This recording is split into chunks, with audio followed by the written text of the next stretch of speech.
sanità che cambia, le innovazioni digitali stanno facilitando l'organizzazione del lavoro e migliorando diagnosi e cure.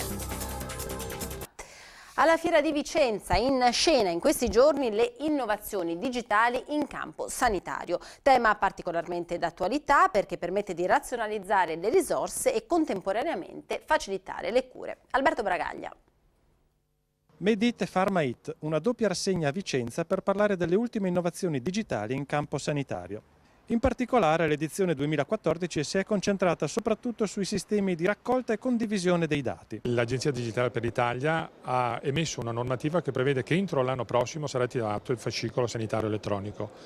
Importante perché unirà tre mondi: il mondo della clinica, il mondo degli ospedalieri, il mondo della medicina generale e gli utenti che potranno effettivamente interagire con i loro dati. Trasmissione rapida dei dati per consulti a distanza, raccolta degli stessi in cartelle cliniche e fascicoli che diventano immediatamente disponibili per i pazienti e i medici curanti, sempre nel rispetto della privacy. A questo proposito vengono seguite tutte quelle che sono le misure di sicurezza che sono previste dal codice privacy e dal codice dell'amministrazione digitale, in maniera che il cittadino si possa sentire libero di utilizzare questi sistemi che sono estremamente innovativi. Il Veneto è all'avanguardia, anche grazie al lavoro che sta facendo il consorzio Arsenal.it, braccio operativo delle aziende sanitarie regionali nel campo della interoperabilità e standardizzazione dei dati digitali, che tra poco renderà operativo il fascicolo sanitario elettronico e la ricetta dematerializzata. Innovazioni che aiuteranno i cittadini ad avere un rapporto ancora più trasparente ed efficace con il sistema sanitario. Siamo all'inizio di un percorso, non siamo alla fine, e quindi ci sarà ancora molto sacrificio per i medici di famiglia, pazienza per i pazienti, però già si vedono i risultati di questo processo di innovazione